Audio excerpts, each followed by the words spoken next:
O senhor diz que a aparição do termo Nordeste é do início dos anos 1900, que ele surgiu dos embriões do hoje DENOX, e que seu surgimento vem também no momento em que o centro econômico do país passa a ser São Paulo, Rio de Janeiro e Minas Gerais.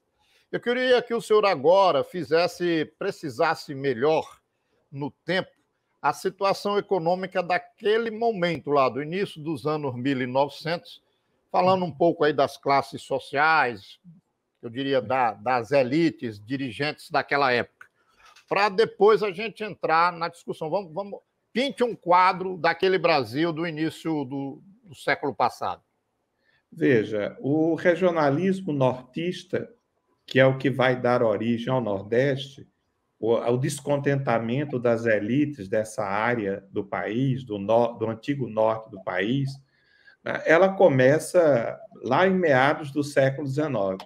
Esse descontentamento vai crescendo à medida que a produção cafeeira vai fazendo com que o centro econômico do país se desloque do norte para o sul, né? E à medida que o centro político do país, desde que a corte portuguesa veio para o Brasil, está centrado, né, no centro-sul. Quer dizer, esse regionalismo, por exemplo, ele aparece muito claro, né, no livro do Franklin Távora, O Cabeleira, né, um dos primeiros livros que se propõe a ter uma temática regional, a fundar uma literatura do Norte, que é publicado em 1876. Nesse livro, o Franklin Távora coloca uma carta de abertura, como se fosse uma espécie de prefácio, uma carta manifesto, que ele dirige a um interlocutor não nomeado, né, em que ele fala claramente de um aprofundamento crescente das diferenças entre Norte e Sul, pela atuação discriminatória do Estado imperial, né?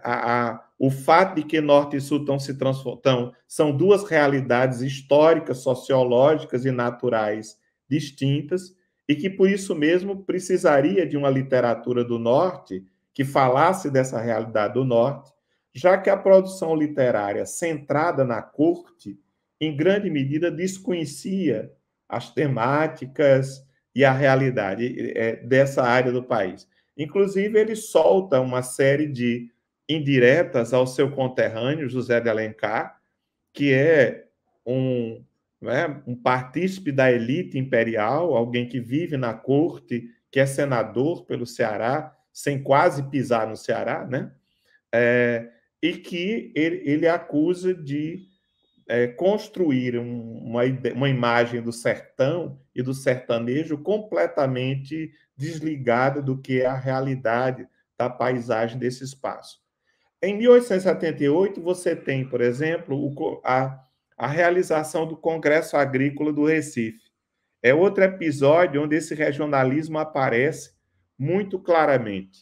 Quer dizer, o Império convoca um Congresso Agrícola para o Rio de Janeiro, em 1878, para discutir principalmente o problema da substituição do braço escravo, né, já que com o fim do tráfico em 1850 e a lei do ventre livre em 71, que faz com que as crianças, filhas de escravos, nasçam livres, a instituição da escravidão está condenada com o passar do tempo. E aí o Império convoca um congresso para discutir a questão da transição para uma outra modalidade de mão de obra. Só que só convoca as províncias cafeeiras, não convoca as províncias açucareiras e algodoeiras, né, que vivem uma grave crise motivada, primeiro, né, pelo declínio tecnológico do açúcar, a obsolescência da produção açucareira desse espaço, que não se modernizou tecnologicamente,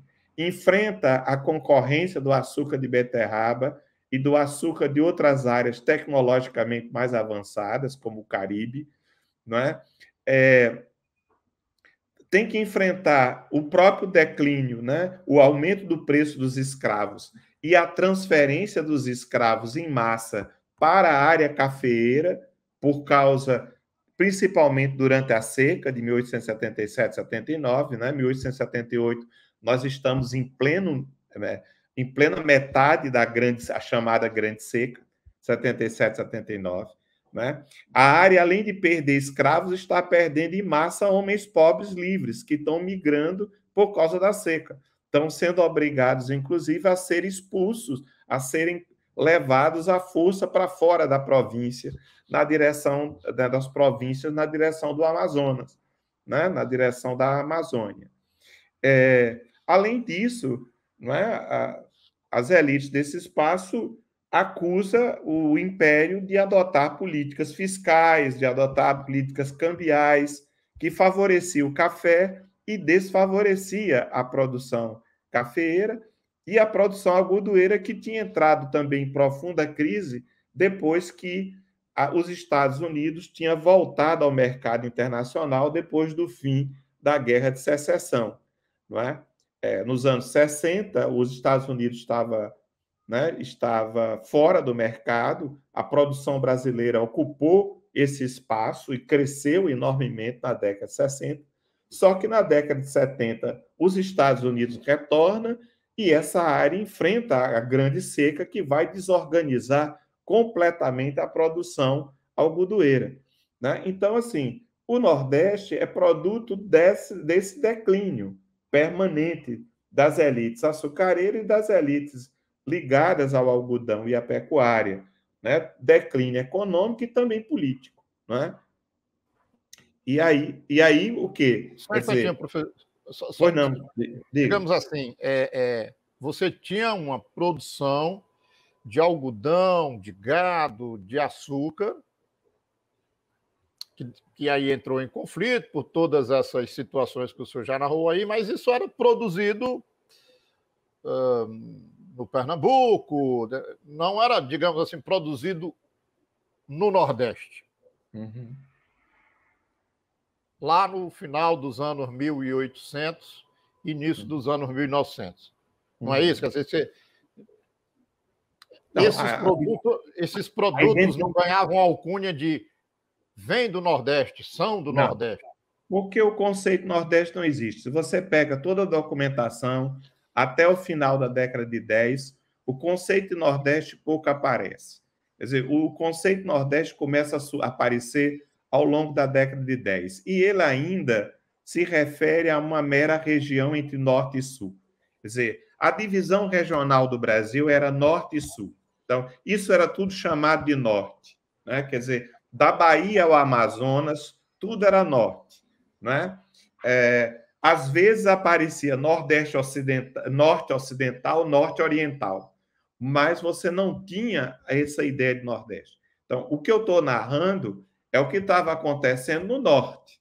Quer dizer, mas é o que vai levando o quê? Ao surgimento de um regionalismo, ao surgimento de um discurso regionalista, às vezes, inclusive, com tons separatistas, né? Quer dizer, vai se aglutinando as elites desse espaço, por exemplo, elas começam a atuar em bloco no Parlamento Nacional, porque elas percebem que não tem como enfrentar o poder da bancada paulista, o poder da bancada mineira, o poder da bancada carioca, sem se articularem. Então, por exemplo, na Constituinte de 1891, as bancadas do Norte se reúnem e conseguem colocar na Constituição de 1891, no capítulo das calamidades públicas, que ficariam de responsabilidade da União, a seca. Veja, a Constituição de 1891 é uma Constituição extremamente federalista que transfere para os estados grande parte dos recursos, mas também, né, das atribuições. Quer dizer, a União fica com poucas atribuições. Uma delas era o socorro de calamidades públicas. E aí a bancada do Norte consegue colocar a seca, que é descoberta na seca de 77, 79, como a grande temática. Quer dizer, as elites desse espaço descobrem a seca como o grande argumento para reivindicar recursos, obras, inclusive a criação de instituições, como vai ser o IOCS, a Inspetoria de Obras contra as Secas, criadas em 1909, que tem uma importância muito grande, porque o IOCS patrocina uma série de estudos técnicos na região. Vem para cá geólogos, botânicos, zoólogos, climatólogos, engenheiros, que vai fornecer às elites desse espaço argumentos técnicos e científicos para justamente embasar as suas demandas em torno da seca. Então, a seca, a chamada indústria da seca, é descoberta em 1877, 79, né? E em torno dela, as elites desse espaço se aglutinam. E vai ser justamente a seca que vai ser a temática que separa espacialmente o Nordeste do Norte. Por quê? Porque o Nordeste vai ser a área seca, a área vítima da calamidade. E o Norte vai passar a ser a área amazônica, que não sofre desse fenômeno. A seca vai servir para marcar. Veja, a palavra Nordeste aparece pela primeira vez oficialmente num documento oficial em 25 de dezembro de 1919, um decreto do governo Epitácio Pessoa, o único governo na República Velha que é de um membro da elite do Norte, o único presidente que é das elites do Norte, que é Epitácio Pessoa, né? Que chega à presidência porque São Paulo e Minas não conseguem se entender na hora, né, da sucessão do falecido Nilo Peçanha. Nilo Peçanha tinha sido eleito em 1918 presidente da República, morre de gripe espanhola, né, não assume. O vice Delfim Moreira assume e tem que convocar eleições em 4 meses.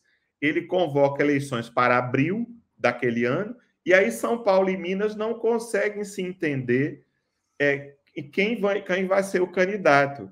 E aí resolvem tirar da manga o nome de alguém de uma província que eles julgavam pequena e frágil, um estado pequeno e frágil, que eles poderiam manobrar, que é um nome que está em evidência, que é de Epitácio Pessoa, porque Epitácio está chefiando a delegação brasileira que está discutindo os tratados que vai pôr fim à Primeira Guerra Mundial em Versalhes. Então, ele está com um nome extremamente em destaque. Para você ter uma ideia, ele é eleito presidente da República sem pisar no Brasil. Quando ele chega em julho, ele já é presidente da República, sem fazer campanha, né? Sem estar nem no país. Ele desembarca em julho presidente da República. E recebe de Delfim Moreira um presente que é a reorganização do IOCS e a criação do IFOCS, a Inspetoria Federal de Obras contra as Secas. É um presente. E aí, em dezembro, ele resolve dar um presente de Natal ao espaço, né, das elites que ele representa. Então, ele cria uma caixa das secas para recolher 1% de todos os impostos do governo federal, 1% dos impostos dos estados do norte, né, e empréstimos internacionais para dar início a uma ambiciosa campanha de obras contra as secas, construção de obras contra as secas. No decreto, quando vai se definir qual é o espaço de construção dessas obras, aí vai aparecer Nordeste brasileiro, ainda com letra minúscula, porque, na verdade, é apenas a área entre Norte e Leste. Não tem ainda um sentido de uma identidade regional. Só que a construção dessas obras e os escândalos que elas provocam, porque de malversação de recursos, né, de atraso das obras, de endividamento externo, faz a palavra obra, a expressão obras do Nordeste, circular em toda a imprensa nacional. Esse termo Nordeste e obras do Nordeste vai se tornando, não é, muito comum e muito famoso, no pior sentido da palavra. Por quê? Porque a palavra Nordeste, como vai reconhecer Gilberto Freire na abertura do seu livro Nordeste, de 1937, a palavra Nordeste vai ficar ligada à seca e vai ficar ligada a obras contra as secas e a corrupção que elas deram origem, né? Então, esse é o momento, vamos dizer, inaugural da circulação desse conceito. Só que, a partir daí, você vai ter todo um trabalho das elites políticas, intelectuais, em dotar essa expressão Nordeste de um conteúdo histórico, sociológico, de um conteúdo cultural.